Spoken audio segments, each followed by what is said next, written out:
All right. What we're going to do is maximize this function f of xy equals xy cubed given x, and let's throw a z in there, function xy cubed z, given that x plus y plus z is equal to 100. Solved it. You got it? Yeah, I've already given you the answer before, where x, y, and z have to be greater than or equal to 0. Okay? We're going to start with this problem. We do know the solution. I mentioned this solution, but we're actually going to prove it now. The solution is, what is the solution here? 20, 60, 40. 20, 60, 40 is not correct. 20, 60, 20 is totally correct. That arrangement of 20, 60, 20 will maximize that product. No other arrangement of three numbers who sum to 100 will give us a product as great as that product. Now, how do you solve this problem? I'm going to give you the technique for solving these max-min problems. This is what you do. We've got a function in 3 variables here. We need to have this be a function of 2 variables. So we have to eliminate one of these variables by using what is called a constraint. This is called a constraint. It's limitations imposed on our variables, okay, by the problem. What I'm going to do is solve for z. Z is equal to 100 minus x minus y. Use the constraint. Now, here's my function. My function is a function of x, y, and z, actually. So throw a z in there. And I lied to Dylan just about 4 minutes ago. I said we're done with 4th dimension, but guess what? This would be a function in 4th dimension. This would be w. That's exactly right. But now I'm going to make it a 3-dimensional object by eliminating the z. So I've got x, y cubed, z. So, well, now it's a function of x and y. You're right. So now we have this function of x and y. I'm still going to call it w. Let's let w be this. Your first step in solving these max-min problems is to make sure you have a function of 2 variables, okay? So if you start with 3, you have to eliminate 1. Use the constraint to eliminate a variable. And eliminating a variable may mean something as simple as this. It may mean similar triangles. It depends on the parameters of the problem, okay? But you have to get this in terms of 2 variables. The next thing to do is locate critical values or critical points. Now, this is very similar to what you did in Calc 1, except one more dimension, okay? How do you find critical values? You find critical values by setting partial derivatives equal to 0. So critical values occur where both partial derivatives are equal to 0, or either partial derivative does not exist.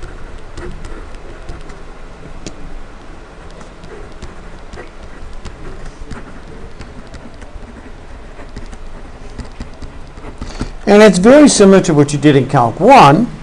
Where are the critical values? The critical values are where the derivative is equal to 0 or the derivative does not exist.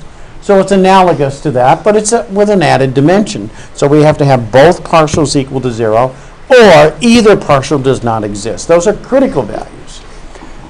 Now, where do you find maximums and minimums? Back in Calc 1, you found maximums and minimums in 2 places. Either critical values, or what was the other place where you could find maximums and minimums in Calc 1? Where? Points of inflection. No. Where else? At endpoints. Okay? Endpoints. Endpoints aren't critical values because they don't meet the definition for critical values. But you have to be cognizant of the fact that possibly endpoints will provide solutions to problems. And we're going to run across that next week when we have to look at the endpoints. Okay? You had to do that in Calc 1. There's a lot of problems in Calc 1 that are not solved by looking at the critical values, but by checking out the endpoints. Okay? So you've got to be aware of that. All right? So, first of all, we're going to find the critical values. Then what we're going to do is check those critical values with a second partial derivative test. And I'm going to show you that when we get there. Then what we have to do is check endpoints to make sure we don't have solutions at endpoints. These problems are lengthy, okay? We'll spend probably a class on each one of these problems. And we have 57 problems to do, so I think we may run out of classes. I don't know, but that's okay. All righty. So let's locate the critical values in this particular problem. And to do that, we're going to take our W function.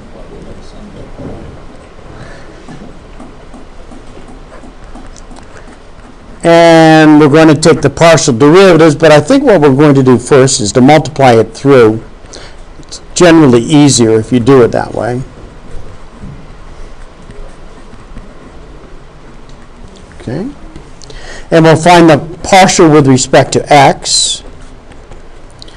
Partial with respect to x, 100y cubed, add away, minus 2xy cubed, very nice, minus, very nice. Somebody's been doing his homework, all righty. And the partial with respect to y, somebody has been not doing their homework. I got it, hold on. 300. 300, yeah. xy squared, I'm sorry, I shouldn't have said that.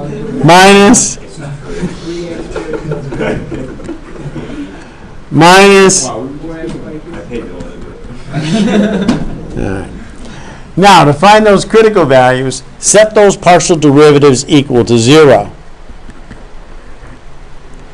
We've got a system of equations here that you probably have never solved before. A system that looks like this. We got this. All right? Yes, you do. That's the way. To solve that system of equations, what you're going to do is look for any common factors first and factor out the common factors. So, what do we have for common factor here? Y cubed. Y cubed.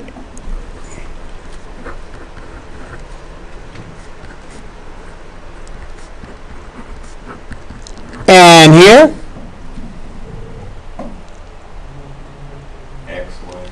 XY squared. Very nice. Thank you.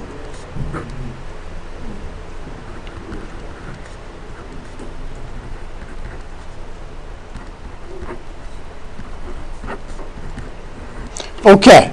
Now, here's how we get these critical values. Now, we're going to take combinations of our factors, set them equal to 0. Okay? In the first one, we've got a y cubed times this other factor equal to 0. To make that product equal to 0, either the y cubed must be 0, or this 100 minus 2x minus y equals 0. It's the only way you can multiply two numbers and get 0 is if one of the factors is equal to 0. So, in the first one, I'm going to set it equal to 0 by letting y equal 0. Now, what happens to the second one if y is equal to 0? That's automatically 0. X can be anything.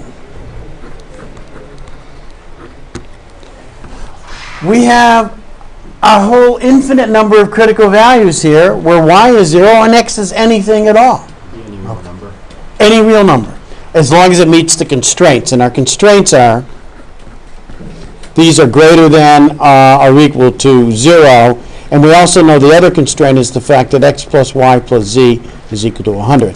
So within those boundaries, okay, x can be anything at all. So basically, x can be anything from 0 to 100. Okay. So you can also have the inverse of that, where y equals or x equals 0. And y Yeah, we're getting there. But right now, this is what we have. We have these critical values. But do we care about these critical values? If we want to maximize that product, do we care about these critical values? No, because y is 0. And if y is going to be 0, that product is 0. And it's not a solution. But these are critical values nonetheless. Okay? Web assignment will ask for critical values. You have to include these. These are critical values. Now, let's look at the other one down here. If x is equal to 0, we've already taken into account the possibility of y equals 0. Let's suppose y is not 0 now, but x is 0. If x is 0 and y is not, what else gives us a critical value? Because this will be 0 and this will be 0. If x is 0, y is not 0, what else is a critical value here? Y equals 100. Perfect. Y equals 100. Nice. Okay? Because if x is 0, this product is 0. If x is 0 and y is not, we got a 0 here, we got 100 minus y, and so y would be 0. There's another critical value that we didn't have before.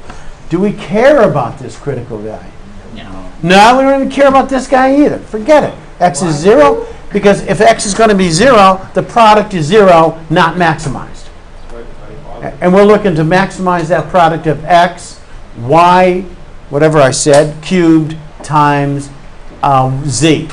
And if x is going to be 0, then that product is 0, and that's obviously not a maximum. You want a critical value that's non-zero.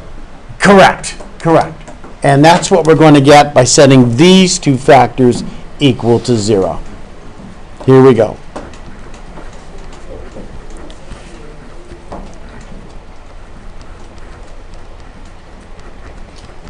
We'll set these equal to 0. Now this is more similar to a system of equations that you've solved in Algebra 1 or Algebra 2 or something or other. And the way to solve this would be it's a reasonable thing to do to solve this system. Elimination. What's that? Elimination. Yeah, elimination is reasonable. And what's probably the best way to do an elimination method on this? Top half by -4. Top half by -4. Perfect. Let's do it. -4.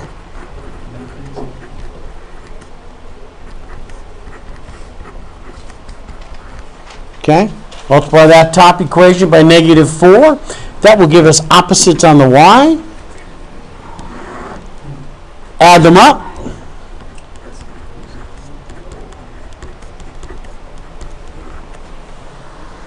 Okay. Add the 100, divide by 5 to get x equals 20. Okay. And if x is equal to 20, we can solve for y. By substituting in the 20 in here, you get 100 minus 40. Okay, that's 60. Y would be 60. And since the sum is equal to 100, we know that z is also 20. Now, this is the answer that Liam gave us a little while ago, and others. Liam had the 40, and then you corrected it to the 20. Yeah, that's no problem. Now, the next step in doing this is to verify that we have indeed a maximum by a second partial derivative test. In Calc 1, you had a derivative test, okay? A second derivative test to determine whether a critical value is a maximum or a minimum. And it was pretty simple. If the second derivative was positive at that point, concave up, and you had a minimum. If it were negative, concave down, and a maximum. And if the second derivative is equal to 0, that test failed, okay?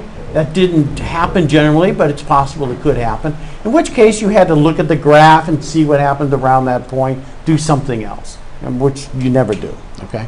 But anyhow, we have a second partial derivative test now to determine whether we have a maximum, a minimum.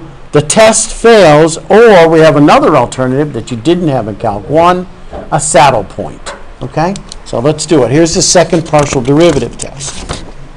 Okay, we all set? All right, second partial derivative test.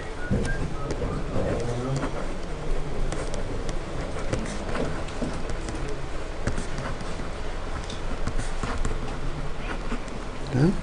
Second partial derivative test is this. Let me give you the test, okay? Test is to let D equal Second partial with respect to x, I may as well be consistent with this here. Second partial with respect to x times the second partial with respect to y minus the mixed partial yx, xy doesn't matter. Whereas we know from when we started these things, it doesn't matter which one you do first or second, it's going to be the same, squared. Okay. We're going to let d equal that quantity, and here's what we have. If d is greater than 0 and second partial with respect to x is greater than 0, then we have a relative minimum. Okay. If d is greater than 0 and the second partial with respect to x is less than 0, then we have a relative maximum.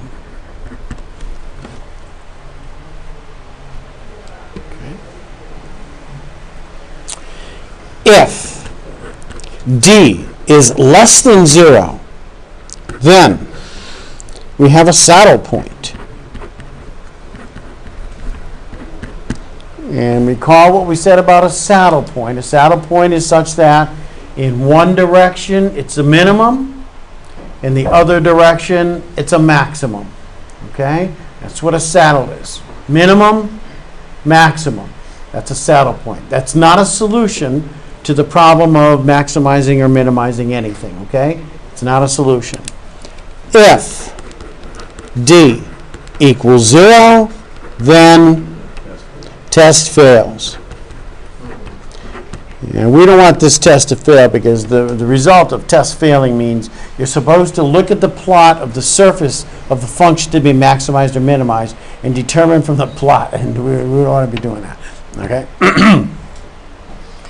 Okay, this is the second partial derivative test. All right, you ready? So we're going to apply this test to the problem we just did.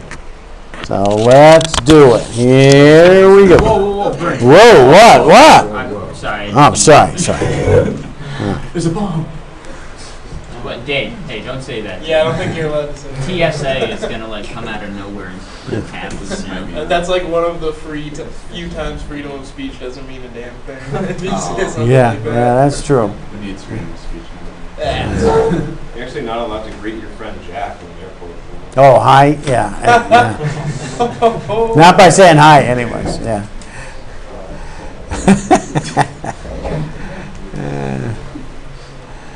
Alright, I'm all set, Burns. All right, so let's check it out. Let's go back to what we had back here. We had our, here, I'm going to rewrite these things then. First partial with respect to x.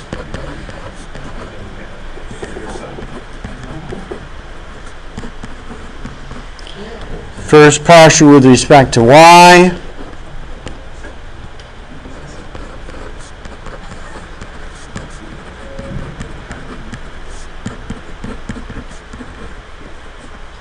All right, let's start cranking out these second partials. Second partial with respect to x. Okay, what do we got here with the second partial with respect to x? That away. Second partial with respect to y.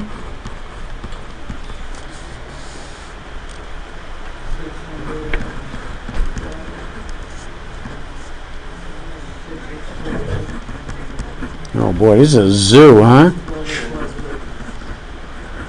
Nice, thank you. Oh boy, I'm going to need help in evaluating this. We need a calculator Where'd you person. get that one from WebAssign, Burns? No, this is one I've always used. This is one of my favorite. But I vary the exponents from class to class. I'm not sure if I did x, y cubed, z. It usually is kind of a mess, but somebody is able to do it on the calculator. We'll figure it out. I need the mixed partial as well.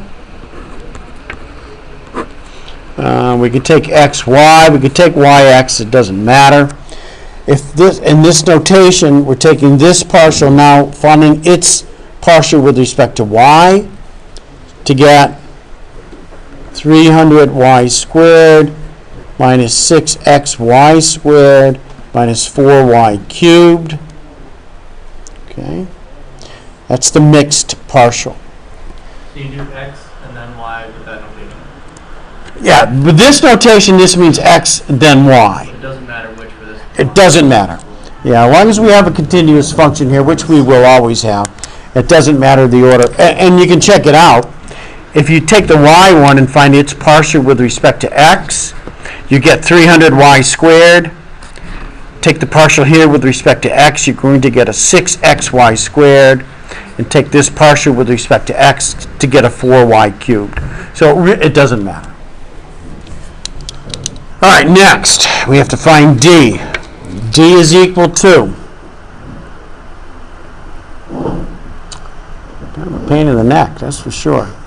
Second partial with respect to x, second partial with respect to y, minus the mixed partial squared. And we're going to do this by letting x equal what our critical value is, 20, and y is 60. So here's what I'm going to need from someone. Wow. Someone really good with that calculator. Second partial with respect to, oh, this one's easy enough. That's negative 2. Dan, throw it in the Mathematica. Not a bad idea. Not a bad idea. 60 cubed. Okay. No, remember how? Dude, don't bring the meat, man. I'm going to really hurt yourself. The calculator just blows up. Whoa, there he goes with those jokes again. All right. Sorry, guys. Second partial with respect to y. Okay, that's this. That's going to be 600 times 20 times 60 minus 6 times 20 squared times 60 minus 12 times 20 times 60 squared. Where'd the 20 and 60 come from? The 20 and 60 came from our solution. They came from you, Liam. Yes. Yeah. Okay, wait, that's not all of it, though. That's just this product. And from that, we have to subtract the mixed partials squared. Here's the mixed partial. 360 squared minus 6, 20 times 60 squared minus 460 cubed squared. Oh my gosh. I'll tell you, on the test, well, here's what I have to know. I don't have to actually know the exact answer, but what I do have to know is whether it's greater than 0, equal to 0, or less than 0. That's what I do have to know. Whether that number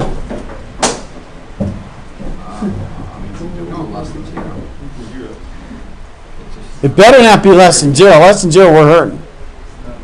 Less than 0, we got a problem. I'm just going to go with whatever you absolutely. All right, so who's doing this? Dan's doing this? And Dylan, you were doing it in your head, right? I just gave up on it. Oh, I thought you were just going to do it in your head instead. Yeah, I could. I mean, Yeah, I know. give me like 2 minutes. All right. Got another one. Well, Dan's going to have it by then, I think. I'm really beast with this. Beast from the Middle East.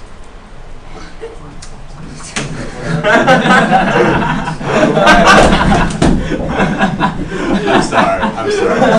What's today? That's okay. That's all right. It's a physics test. though. Yeah. We understand. Oh, great. What do you have? 7.776 times 10 to the 10. 77760 and then 6 zeros. Is it positive, negative, or zero? Kind of right, I think. Positive. Sounds just what you got there, Teddy. Yeah. This is some number that's greater than zero. That's key. I just blurted. I just jumped ahead of them. So we did all that just to figure out what was greater than 0? Yes, that's what we had to do. Like, Now, we have one more step, though. line. The next step is the second partial with respect to x. Fortunately, that's this guy. So the second partial with respect to x, negative 2y cubed, and y we said was 60. This, we don't care what 60 cubed is times a negative 2. All we care about is the fact that that's less than 0. And given that that's less than 0, we have a relative max. Now, we're almost done. And even now, we're not totally done, because what you must do at this point is check endpoints. Okay? Now, when we check endpoints in this problem, okay, here, endpoints are when x, y, or z equals 0, forget it. Those give us a product of 0, clearly not a maximum. In addition to that, the other endpoints are something is 100. But as soon as one thing is 100, the others have to be 0. So this is the solution. Wait, so all we need to know is that it's greater than 0? All we need to know is that d is greater than 0, and we have to determine the second derivative with respect to x, whether that's greater than 0 or less than 0. Okay. Because it's less than 0, the second partial with respect to x, we have a relative maximum. Okay? That's all we had to do. These problems obviously, clearly take a long time. Okay, they take a long time to do, but they are fun. That's true. The endpoints are 0. Here. Yeah, the endpoints. I should have been more explicit about that. The x has to be greater than or equal to 0, less than or equal to 100. And the same for y, and the same for z. These are the endpoints, okay? I should have been more explicit about it. These are the endpoints. At these endpoints, 0, 100 for x, 0, 100 for y, 0, 100 for z, we get a product of 0 for every one of these endpoints. Clearly, a product of 0 is not the maximum. It is the solution to this problem, though. Find 3 numbers greater than or equal to 0 who sum up to 100, whose product of the first with the cube of the second times a third is a minimum. The answer to that question is, let one of them be 0, have anything you want for the other 2, the product is 0. The minimum value is 0 at the endpoints. The maximum value occurs at 20, 60, 20 for the maximum. The minimum question is not a legitimate question. That's not a question we're going to care about. It's only the maximum we care about. Yes? So somewhere in the midst of that, before we solved for the 26 to 20, you did something where you added, you said you might remember this from Ralph, but you added the 2 partials to eliminate one of the variables. Yes. So how does that work? I mean, what's the point of that? I mean, obviously you're eliminating the variable. How do you know that Here's what you do. You're going to end up with something like this, or problems like this. Okay, they're not always going to be just like this, but a great many of the problems we do, we're going to end up with stuff like this. What you have to do is take a look at the combinations of the factors on the outside. Those are never going to be our solutions. These are always going to be critical values at the zeros, and we're never going to care about those. It's only these guys in here. This is from algebra, where you have to use elimination method, and the key is to get opposite coefficients on either the x's or the y's. That's the key. And that's when Dylan said multiply the top one by -4, giving you a positive 4y to add to that negative 4y, so you would lose the y's. And that's the key to doing it, getting opposite coefficients on one of the variables. I just remember that because we have to do uncircuit analysis. Oh, really? A lot of that. Oh, a lot of that. Okay. Well, we're going to run across this some more times, too. This particular problem is really kind of interesting because you can generalize this and do, the proof is somewhat involved, as you would imagine, but it's an interesting proof. Now, it's not a proof I'm going to do for math team, but you can do this. Yeah, maybe someday. No, the proof of to maximize a product of x to the alpha, y to the beta, z to the gamma, where x plus y plus z adds up to some constant, let's say 100. But you can even make this another Greek letter if you felt like it. Let's say equals 100, or some constant k, x, y, z greater than or equal to 0. And you could do a proof showing that what x is equal to is alpha over alpha plus beta plus gamma. Y is equal to beta over alpha plus beta plus gamma. And the z is equal to the gamma over alpha plus beta plus gamma. And you can do it. It's messy. I mean, it's obviously it's really messy. But you can do a proof of that using what we just did. Pretty cool. Brandon. Okay. Okay, so we started the max-min section. You should be able to start doing some of the problems.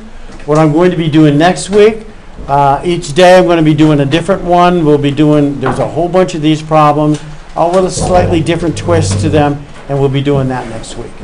Okay, to show you a lot of them. Multiply that by, whatever the value is that they all add up to. See that?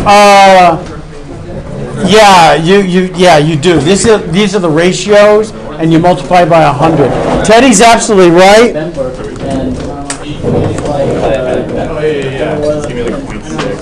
Yeah. Multiply it by whatever. Multiply, yeah.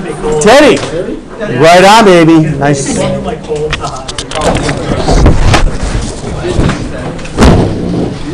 Not physics, though.